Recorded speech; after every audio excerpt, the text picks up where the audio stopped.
प्रिय विद्यार्थियों नमस्ते। आज हम एमए फाइनल में भारतीय शासन एवं राजनीति पेपर 6 में भारत में दलीय व्यवस्था के स्वरूप के बारे में अध्ययन करेंगे। लोकतंत्र के पहिए के रूप में राजनीतिक दल अपरिहार्य है। राजनीतिक दल बहुत बड़ी सीमा तक हमारे जीवन के महत्वपूर्ण अंग बन चुका है।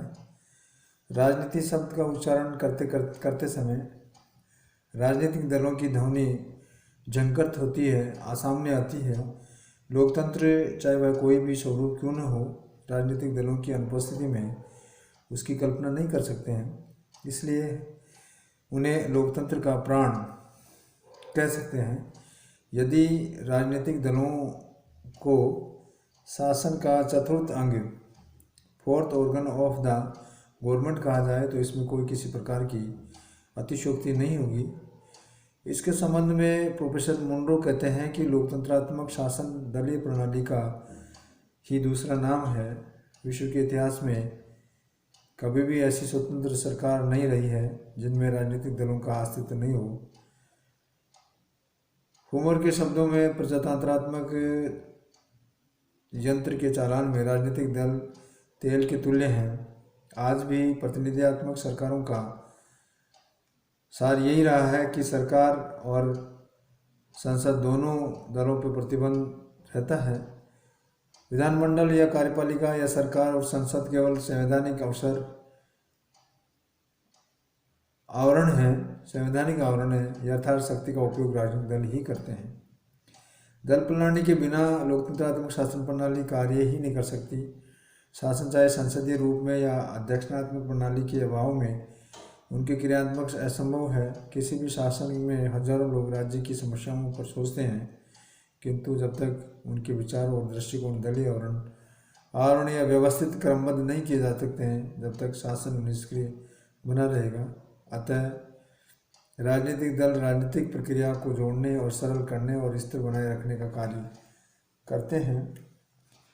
राजनीतिक दल लोकमत के निर्माण और अभिव्यक्ति के सर्वोच्च साधन है। वे अमूर्त मतदाताओं के मूर्त रूप देते हैं। निर्वाचनों ने अपने प्रत्यक्ष प्रत्याशी खड़े करते हैं और अपने कर्मों को तथा नीतियों को प्रचार प्रसार या मतदाताओं द्वारा प्रभावित करते हैं। निर्वाचन में विजयी दल सरकार का निर्माण करती है और पराजित दल विपक्ष के रूप में आलोचना करते हैं। अतः दल प्रणाली से प्रतिनिधि शासन को चलायमान किया जाता है। राजनीतिक दल नागरिकों को राजनीतिक शिक्षा प्रदान करते हैं। किसी भी देश के नागरिकों की व्यक्तिगत स्वतंत्रता की रक्षा की दृष्टि से राजनीतिक दल विशेष महत्व रखते हैं। इसके संबंध में प्रोफेसर लास्की के शब्दों में राजनीतिक दल देश में अधिनायकवाद से हमारी रक्षा के लिए सर्वश्रेष्ठ कवच है। मैरियट ने तो दलों पर सरकार की पूरक संस्था कहा है, क्योंकि वो अधिकारियों का चुनाव, सार्वजनिक नीति का निर्धारण तथा सरकार का संचालन और उसकी आलोचना करने में सहायता प्रदान करते हैं।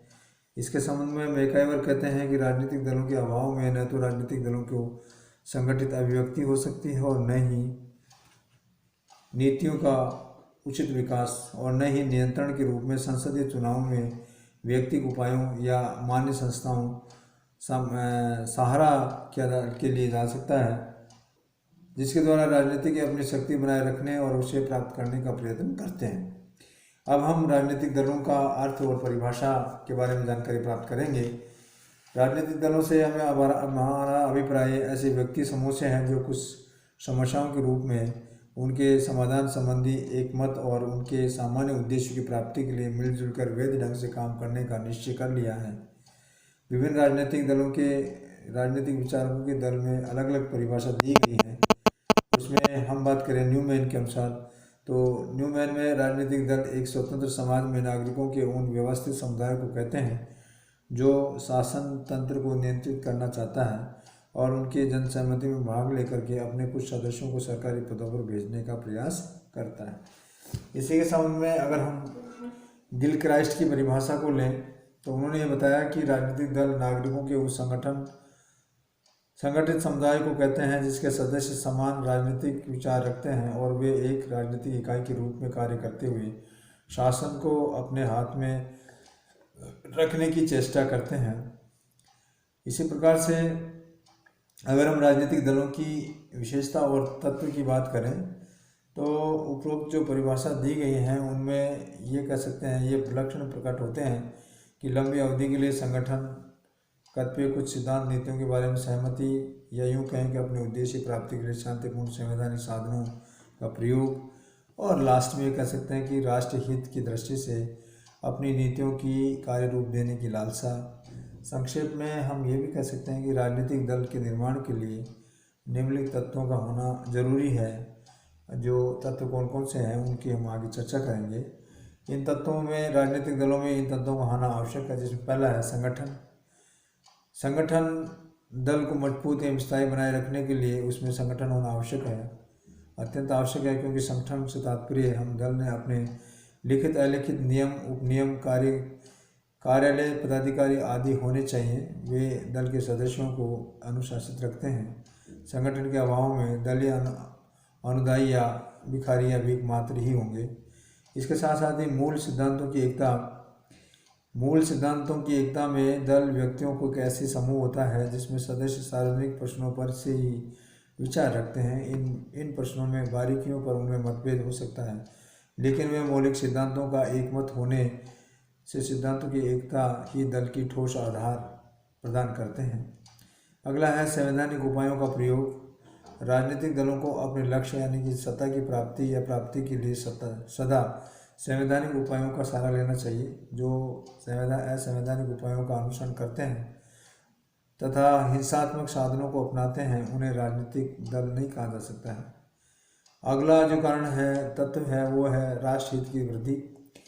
राजनीतिक दल ऐसा समुदाय है जो उच्च आदर्शों के अनुप्राणित होता है और उनके कार्यक्रमों को नीति देशव्यापी आधार क्षेत्रीय और संप्रदाय नहीं है। उन्हें किसी विशेष जाति, धर्म, संप्रदाय, वर्ग और अन्य अपेक्षा राष्ट्रहित की अभिवृद्धि की चेष्टा करनी चाहिए। कोई भी संगठन वर्ग, जाति या संप्रदाय विशेष हित साधन का है तो अर्थात उन्हें राजनीतिक दल नहीं कहा जा सकता है। अब हम राजनीतिक दलों के आधार की बात करें, किस आधार पर टिके हुए हैं। उन आधारों में सबसे पहले आधार है मनोवैज्ञानिक। कई बार राजनीतिक दलों के निर्माण का कारण मनोवैज्ञानिक भी होता है। कुछ व्यक्ति प्राचीन से चिपके रहना चाहते हैं और कुछ किस प्रकार के क्रांतिकारी परिवर्तन पसंद नहीं करते हैं, जबकि दूसरी ओर ऐसे व्यक्ति भी होते हैं जो अतीत का कोई लगाव नहीं रखते हैं। वे नित्य नूतन परिवर्तन करके प्रगति के अपना लक्ष्य बनाते हैं। इस आधार पर हम व्यक्ति के राजनीतिक क्रियाकलापों को क्रियान्वित करने के उद्देश्य से विभिन्न दलों को संगठित किए जाते हैं। इसके साथ में ही हम ये कह सकते हैं कि प्राचीन संस्थाओं का रीति रिवाजों को वापस लौटना चाहते हैं, प्रतिक्रियावाद भी कहलाते हैं। इसके साथ साथ ही बात करते हैं वातावरण का प्रभाव। दलों के निर्माण में वातावरण का योग भी बहुत कम महत्व नहीं है, उसका बहुत ज़्यादा महत्वपूर्ण रहता है। जिस वातावरण में बालक रहता है उसका प्रभाव व्यापक रूप से उसके मानस में पड़ता है। साम्यवादी वातावरण से पला बालक आगे चल करके दल अनुयायी बन जाता है। इंग्लैंड में आज भी कुछ ऐसे परिवार हैं जिनके सदस्य अनुदारवादी दल के कार्यक्रमों में परंपरागत रूप से विश्वास रखते हैं। अगला आधार है धार्मिक आधार। बहुत से लोग धार्मिक आधार पर राजनीतिक दल बना लेते हैं जिनका लक्ष्य धर्म के अनुयायियों की रक्षा करना होता है। जैसे यूरोपियन देशों में कैथोलिक दल के आधार पर बने हैं। भारत में मुस्लिम लीग, अकाली दल, हिंदू महासभा के निर्माण भी इसी का आधार रही है। आर्थिकरण की जब हम बात करते हैं तो दलों के निर्माण में आर्थिक आधार भी सर्वाधिक महत्वपूर्ण है। आर्थिक कार्यक्रम के अभाव में कोई भी दल अधिक दिनों तक टिक नहीं सकता है। राजनीतिक दलों को राष्ट्रीय महत्व को तब प्राप्त हो सकता है उनके पास आर्थिक कार्यक्रम हो, शिक्षित जनता को आर्थिक नीतियों के व्यापक प्रभाव पड़ता हो और एक सामान्य आर्थिक कार्यक्रम द्वारा राजनीतिक दल समाज के विभिन्न वर्गों में सामंजस्य उत्पन्न करने की चेष्टा हो रखता है। अगला है नेतृत्व। राजनीतिक दल अपने उस नेता के व्यक्तित्व को प्रतिछाया होता है उन आदर्शों को बढ़ाना चाहता है। अनुयायी बिना सोचे समझे ढांचे में ढल जाते हैं, क्योंकि दल में प्रत्येक व्यक्ति न तो विचारशील होता है और न ही उनमें तार्किक बुद्धि होती है। वह अपने नेता के चारों ओर घूमने वाले नक्षत्र मात्र होते हैं। इसके साथ ही विचारधारा की बात करें, विचारधारा भी एक आधारभूत तत्व होता है। इनमें विचारधारा की अनुपस्थिति में आंदोलन अंधकार में अनिश्चितता की छलांग लगाता रहेगा। सामाजिक, आर्थिक, राजनीतिक विचारधाराओं में आम सहमति से दलों को आपस में जोड़ती है। उदाहरण के तौर पर हम बात करें तो भारत में 1977 में गठित जनता पार्टी के सदस्यों को आपस में जोड़ने वाली कड़ी गांधीवादी विचारधारा थी। अब हम बात करेंगे राजनीतिक दलों के कार्यों की जब बात करते हैं तो लोकतंत्रीय शासन में राजनीतिक दलों के अपरिहार्य कार्य हैं। राजनीतिक दलों के जो कार्य हैं उनमें महत्वपूर्ण कार्य हैं। मैरियम के अनुसार 5 प्रमुख कार्य हैं, जिसमें पदाधिकारियों का चुनाव करना, नीति निर्धारण करना, शासन और संचालन तथा उनकी रचनात्मक आलोचना करना, राजनीतिक प्रचार प्रसार शिक्षा करना, व्यक्ति और शासन के मध्य मधुर संबंधों की स्थापना करना। राजनीतिक दल के मुख्य और भी कार्य हो सकते हैं जो निम्न प्रकार से बताए गए हैं। इसमें हम कह सकते हैं कि सार्वजनिक नीति का निर्माण करना, इसके साथ साथ ही शासन का संचालन करना, शासन की आलोचना करना, चुनावों का संचालन करना, लोकमत का निर्माण करना और साथ में ही शासन तथा जनता के बीच मध्यस्थता का कार्य करना। इसके अलावा राजनीतिक प्रशिक्षण और इसके अलावा और साथ में सामाजिक और सांस्कृतिक कार्य करना। और इसके अलावा दलीय कार्य और भी हैं, जिसमें प्रत्येक राजनीतिक दल कतिपय कुछ दल संबंधी कार्य भी करते हैं, जैसे मतदाताओं को दल का सदस्य बनाता है, सार्वजनिक सभाओं का आयोजन करता है, दल के लिए चंदा इकट्ठा करता है, आदि उसके कार्य आते हैं। अब हम राजनीतिक दलों के विचारजन्य रूप क्या हैं, किस प्रकार से ये विचार इकट्ठे होते हैं, उसमें हम बात करते हैं। जो लोग अपने स्वाभाविक दृष्टिकोण पर विचार झुकाव में बढ़ जाते हैं, वो इस प्रकार से विभाजन राजनीतिक दलों के रूप में आधार बन जाते हैं। क्रांतिकारी और प्रतिक्रियावादी दलों में अंतर परिवर्तन के प्रति विभिन्न प्रकार के दृष्टिकोणों पर आधारित होते हैं। अंतर्मुक्त मात्रा का अंतर है। ये लोग दृष्टि के आधार पर अति क्रांतिकारी और प्रतिक्रियावादी दल में का अंतर रखते हैं। अनेक लोग इनके बीच आते हैं। आधुनिक काल में इन अंतर को वामपंथी और दक्षिणपंथी नामों से भी जाना जाता है। वामपंथियों ने वे हैं जो क्रांति के सामाजिक आर्थिक प्रयासों का प्रयत्न करते हैं। दक्षिणपंथी वो होते हैं जो यथास्थिति को बनाए रखने में रूढ़िवादी स्थिति का समर्थन करते हैं। तो सभी प्रकार के राजनीतिक विचारधारा जन्य नहीं होते हैं। विचारधारा जन्य राजनीतिक दल की दी गई परिभाषा के समक्ष होते हैं। जिसके साथ ही अब हम बात करते हैं एलन मोल द्वारा राजनीतिक दलों का वर्गीकरण। एलन मोल ने राजनीतिक दलों की संख्या, उनकी रचना, उनकी ताकत सुनिश्चित के आधार को लेकर के दलीय व्यवस्था बनाई है। वो इस प्रकार से है, उनकी चर्चा हम इस प्रकार से कर रहे हैं। अस्पष्ट द्विदलीय पद्धति। अस्पष्ट द्विदलीय पद्धति में दलीय विचारधारा पर कम बल दिया गया है। अधिक्रमक संरचना का अभाव मतों को जीतने वाले कार्यों को दोहनी केंद्रित किया जा सकता है। अमेरिका और आयरलैंड की दलीय पद्धति को स्पष्ट द्विदलीय पद्धति कहा गया है। इसके साथ ही सुस्पष्ट द्विदलीय पद्धति में दल अधिक केंद्रीय होते हैं और इस पद्धति के अंतर्गत चुनाव लड़ाई विचारधारा की टक्कर। राजनीतिक दल कुछ इस प्रकार से होते हैं जो कि वो कार्य करते हैं। और साथ में खास तौर पर राजनीतिक दलों की स्थिति के संबंध में स्वीडन और नॉर्वे सोशल डेमोक्रेटिक पार्टियां हैं जिनका विरोध उदारवादी कृषक, अनुदारवादी क्रिश्चियन पार्टियों जैसे कई केंद्र दायित्व पार्टियां करती हैं। पर बुनियादी स्थिति ये रही है कि वो सोशल डेमोक्रेटिक की सरकारें बनाती हैं और नॉर्वे की तरह ही केंद्र दायित्व की पार्टियां इस तरह सम्मिलित होती हैं। अगला जो वर्गीकरण है वो अस्तरीय बहुदलीय पार्टियां। अस्तरीय बहुदलीय पार्टियों में सरकार की स्थिरता का अभाव होता है।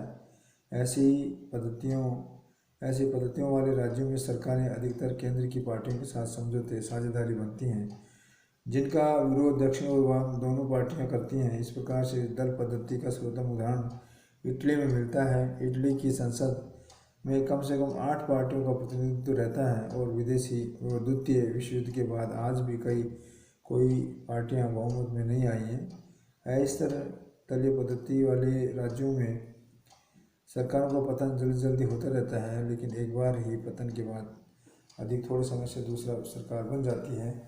प्रभावी दल पद्धति में ये पद्धतियाँ हैं जिनके अंतर्गत हम दल प्रतियोगिताएं चलाई जाती हैं, लेकिन ऐसे दल का उदय होता है जो सब दलों का छा जाता है। भारत प्रभावी दल पद्धति पर अच्छा उदाहरण है। आज़ादी के बाद में लंबे समय तक 1977 से 80, 89 से 91, 96 से 2002 की अवधि में अपवाद रहे हैं। राष्ट्रीय स्तर के राजनीतिक स्तर पर कांग्रेस की एकमात्र शासक दल रहा है।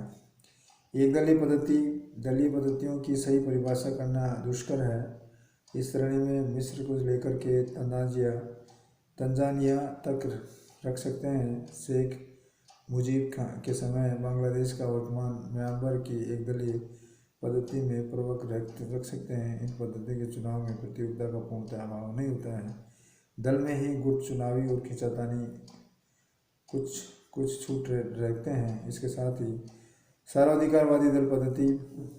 इस सर्वाधिकारवादी दल पद्धति में एक दलीय पद्धति कई बातों से भिन्न पाई जाती है। इन पद्धतियों में सामाजिक, आर्थिक, राजनीतिक सक्रियता के सब पहलुओं पर बल का नियंत्रण रहता है और इस प्रभावशाली विचारधारा का बल मिलता है। चीन व अन्य साम्यवादी देशों में सर्वाधिक एक दलीय प्रणाली पाई जाती है। धन्यवाद।